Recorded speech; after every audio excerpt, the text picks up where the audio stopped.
আল্লাহ তাআলা কোরআন শরীফে বলেছেন, ইয়া আইয়ুহাল্লাযীনা আমানুত্তাকুল্লাহা ওয়া কুনু মাস-সাদিকিন। হে ঈমানদারগণ, হে ঈমানদারগণ, তোমরা আল্লাহকে ভয় করো আর সত্যবাদীদের সঙ্গ লাভ করো।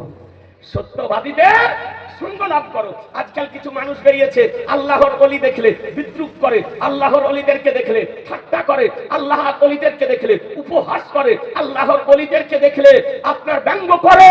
আপনি কি জানেন অখণ্ড ভারতবর্ষের বুকে কোন নবী ইসলাম প্রচার করতে আসেননি? আমার কাছাগাড়ি বেদাবাদ সুলতানুল হিন্দ মঈনুল হক বিন আজমিরি ওসমানী রাহমাতুল্লাহ আলাইহি ভারতবর্ষের বুকে ইসলাম প্রচার করেছেন। মুসলমান যার চরিত্র দেখে, যার আদর্শ দেখে, যার বেলায়াতের পাওয়ার দেখে স্বেচ্ছায় মানুষ ইসলাম ধর্ম গ্রহণ করেছে।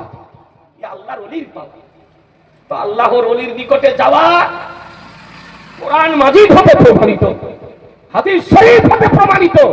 আল্লাহ তাআলা অপর আয়াতে বলেন, ইন্না আউলিয়া আল্লাহি লা খাউফুন আলাইহিম ওয়া লা হুম ইয়াহজানুন।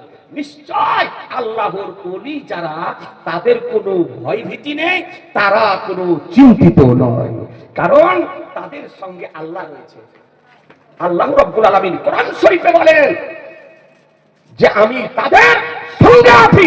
সুতরাং আপনাদেরকে বলি, বর্তমান সময় যদি অমূল্য ইমানের সুরক্ষা যদি চান, একজন কামেল ওলি খোঁজ করে তার নিকটে আপনি বায়াত গ্রহণ করুন। মুসলমান, তার নিকটে বায়াত গ্রহণ করুন, তবে আপনার ঈমান হেফাজতে থাকবে। কোন ভ্রান্ত মতবাদ পোষণকারীগণ আপনার ঈমানকে নষ্ট করতে পারবে না।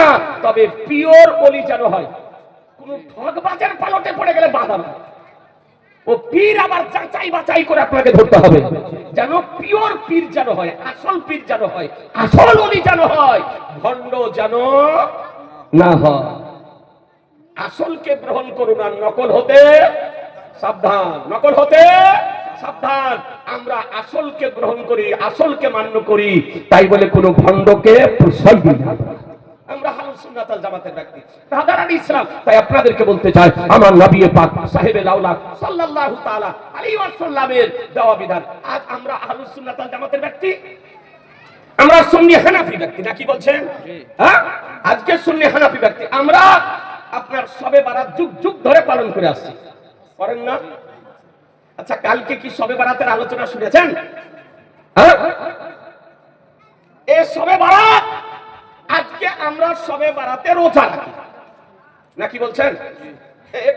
মা বোনেরা আপনারা ভালো করে শুনেন, 11 মাস কোরআন মাজিদকে উঠিয়ে রাখে, আর শবে বারাতের চাঁদ, সাবানের চাঁদ উদিত হলে কোরআন মাজিদ বের করে মা।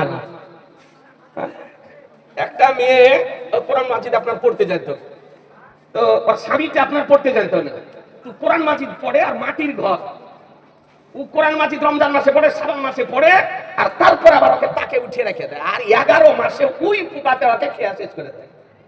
শাবান মাসে আপনার বের করতে যাচ্ছে, তো কোরআন শরীফ উপরে ঠিক আছে, ভিতর সব খেয়ে নিয়েছে। তো ওর স্বামীকে বললো, তোর স্বামী আপনার একটা কোরআন মাজিদ কিনে এনে দিল। পড়তে জানে না, কিন্তু স্ত্রী জানে। একবার হলো, দুবার হলো, 3বারও আপনার ওই একই অবস্থা। 2-4 বাড়ি তোকে আর কোরআন মাজিদ কিনেই দেবে। তার মানে ওই 11 মাস ফেলিয়ে রাখবে, তাকে উঠিয়ে রাখবে, আর শাবান মাস হলে আপনার পড়তে শুরু করবে। আপনাদেরকে মা বোনদেরকে বলি, মা এরকম করিয়েন না। যারা কোরআন মাজিদ পড়তে জানেন, প্রতিদিন খোদার কালাম কোরআন পাক তেলাওয়াত করেন। কি করেন? কোরআনে পাক তেলাওয়াত করেন। প্রত্যেক মা বোন করেন, 5 মিনিট করে করেন। আপনাদের করুন। আপনি জানেন আজকে কোরআন মাজিদের বিরুদ্ধে একজন স্বৈরাচারী, এই বিজেপি নামক দলটির নির্বাচিত বিধায়ক, ওর নাম হল অসীম সরকার, একটা কপিয়াল। ব্রাদার, সে কি বলেছে সোশ্যাল মিডিয়া আপনারা দেখছেন, যার বিরুদ্ধে কোরআন মাজিদ সম্পর্কে বিরূপ মন্তব্য করেছে, সে ঘৃণিত মন্তব্য করেছে যে বদরের যুদ্ধে কোরআন মাজিদকে সম্পূর্ণ পুড়িয়ে দেওয়া হয়েছিল, আর তারপরে 27 জন শয়তান মিলে কোরআন মাজিদ লিখেছে। আর ওই কোরআন মাজিদে বলা হয়েছে যে বিধর্মীদেরকে যেখানে পাবে সেখানেই হত্যা করো নির্মম ভাবে।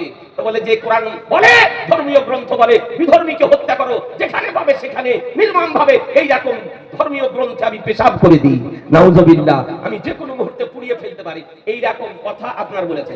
এর জন্য গোটা পশ্চিমবঙ্গে ঝড় উঠেছে, আপনার ঝড় বয়ে গেল। সাইক্লোন প্রবাহিত হলো, তার বিরুদ্ধে পশ্চিমবঙ্গে বিভিন্ন ডিস্ট্রিক্টে বিভিন্ন জেলাতে কমবেশ 900-র অধিক এফআইআর করা হয়েছে। কিন্তু আমাদেরকে সান্ত্বনা দেওয়ার জন্য থানার যারা ভারপ্রাপ্ত আধিকারিক তারা এফআইআর নিয়েছে আমাদেরকে সান্ত্বনা দেওয়ার জন্য, যেন এরা উগ্র যেন না হয়। কিন্তু যদি প্রকৃত এফআইআর যদি নিত আর এফআইআর যদি হতো, তবে আজকে ঘরের জেলখানার বাইরে থাকতে পারতো না, তবে সে আজকে জেলখানার মধ্যে থাকতো না।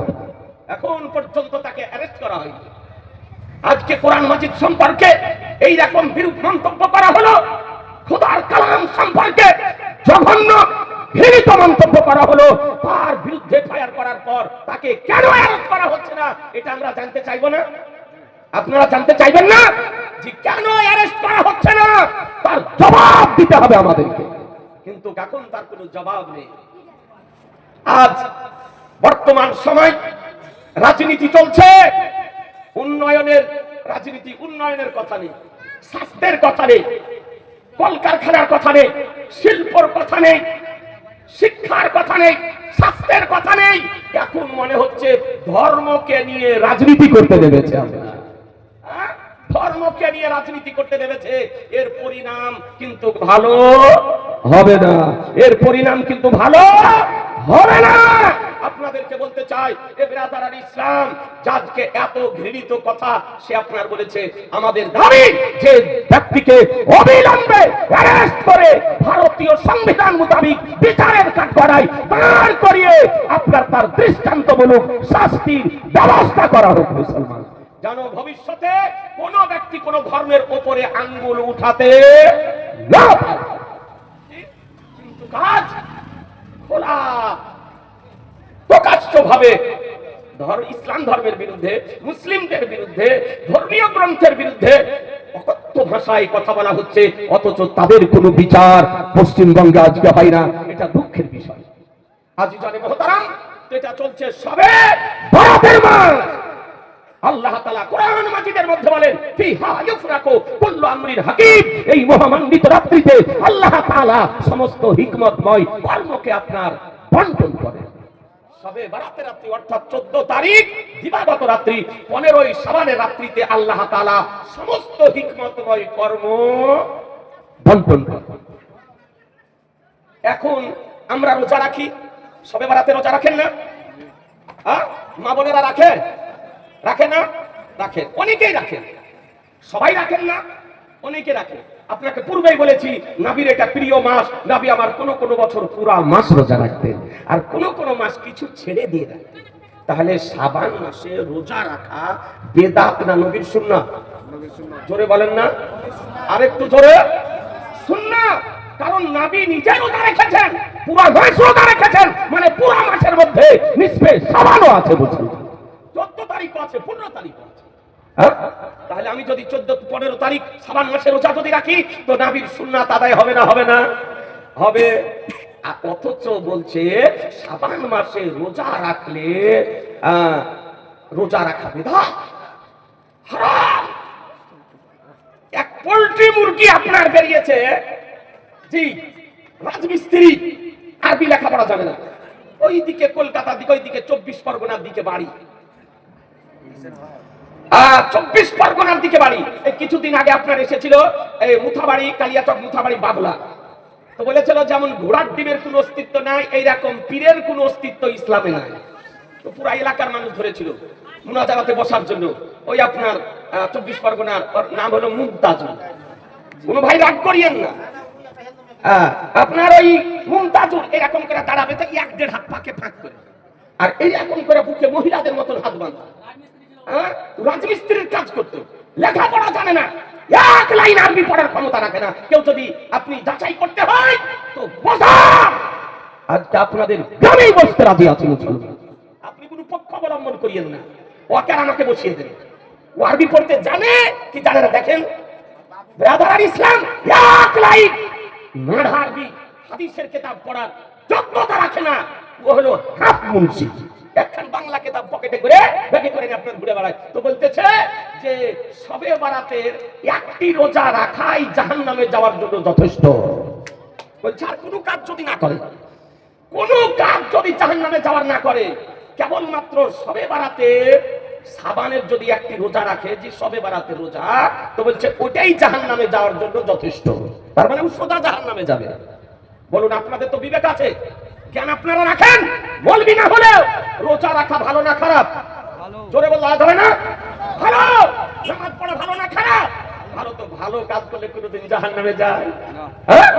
আমি বলছি একটি রোজা রাখলে জাহান্নামে যাওয়ার জন্য যথেষ্ট। লাগাম বলতেছে বেদাত হারাম। এই হারাম কোন আপনার কদিন আগে বলেছে এক আল্লাহ বলা যাবে, ভিডিও ভাইরাল। তাহলে তোমাকে এক আল্লাহ বলা যাবে, আল্লাহ কটা? কথা বলছেন না যে একটা? আমাদের বাচ্চা বাচ্চা পর্যন্ত জানে আল্লাহ এক, আল্লাহ এক। আর আপনার বলে ছেড়ে দিয়েছে আল্লাহকে এক বলা যাবে না, একক বলা যাবে না। রাধারান ইসলাম এই লেখাপড়া যদি জানতো, যদি কেউ বলে যে আল্লাহকে একক বলা যাবে, মুসলমান থাকবে? ধরে বলেন না মুসলমান থাকবে? মুসলমান আপনারা থাকবে না। এই রকম ফালতু কথা। তারপর হঠাৎ বলছে বুখারীতে আছে উটের পেশাব খাওয়া। আস্তাগফিরুল্লাহ, নাউযুবিল্লাহি মিন যালিক। খা উটের পেশাব খাওয়ার যায়? আল্লাহর নবী হাদিস শরীফ, এটা একটা হাদিস আছে আপনার। আল্লাহ নবী সাল্লাল্লাহু আলাইহি ওয়াসাল্লাম বলেছে এক সময় কিছু লোকের পেটের অসুখ হয়েছে।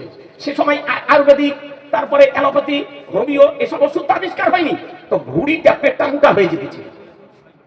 তো পেটের অসুখ হয়েছিল। তো আল্লাহ নবী সাল্লাল্লাহু আলাইহি ওয়াসাল্লাম বলে যে এদেরকে, যাদের ভুঁড়ি মোটা হয়ে গেছে, পেট মোটা হয়ে গেছে, এদেরকে উটের পেশাব খাইয়ে দাও, ঔষধ হিসাবে এদের এই অসুখটা নিরাময় হয়ে যাবে। পার্টিকুলার কেবলমাত্র ওই অসুস্থ ব্যক্তিদের জন্যই ওষুধ হিসাবে ব্যবহার করানো হয়েছিল। কিন্তু কিয়ামত পর্যন্ত সমস্ত মুসলমানের জন্য উটের পেশাব পান করা হারাম, হারাম, হারাম। আর এই বলছে উটের পেশাব খাওয়া যায়, বলে উটের পেশাব, উটের পেশাব খাওয়া যায়। আপনি বুঝতে পারেন না? তারপর আপনার বলতেছে ইয়া বলতেছে ইলমের পাওয়ার কতটা। আর ওকে একদিন বসিয়ে দেখেন না আলোচনার টেবিলে, আপনারা নিরপেক্ষ থাকেন, কোনো পক্ষ অবলম্বন করবেন না। আপনারা নিরপেক্ষ থাকেন আর ওকে আমার সঙ্গে আলোচনাতে বসান। পিওর আরবি নিয়ে আলোচনা হবে, বুখারী, মুসলিম, তিরমিজি, আবু দাউদ, নাসাই, ইবনে মাজাহ, হাদিস নিয়ে আলোচনা হবে, তাফসীর নিয়ে আলোচনা হবে, কোরআন নিয়ে আলোচনা হবে। এদের আদারান ইসলাম সরাসরি জনসম্মুখে আলোচনা হবে। পুলিশের পা ধরে পালিয়ে গেছে, পুলিশ আলমাদার, পুলিশ আলমাদার। জি, পুলিশের সাহায্য নিয়ে পা ধরে আপনার রাতারাতি পালিয়ে গেছে। কেন? মুথা বাড়িতে যে জিজ্ঞাসা করেছেন গা আজি জনে মহতারাম। আর ওকে নিয়ে কিছু আপনার এইরকম আপনার আনাড়ি অনভিজ্ঞ পাগল নাচানাচি করতেছে। তো তোমার গুরুর বিদ্যা কতটা আছে যাচাই করো না? যাচাই করতে পারো না?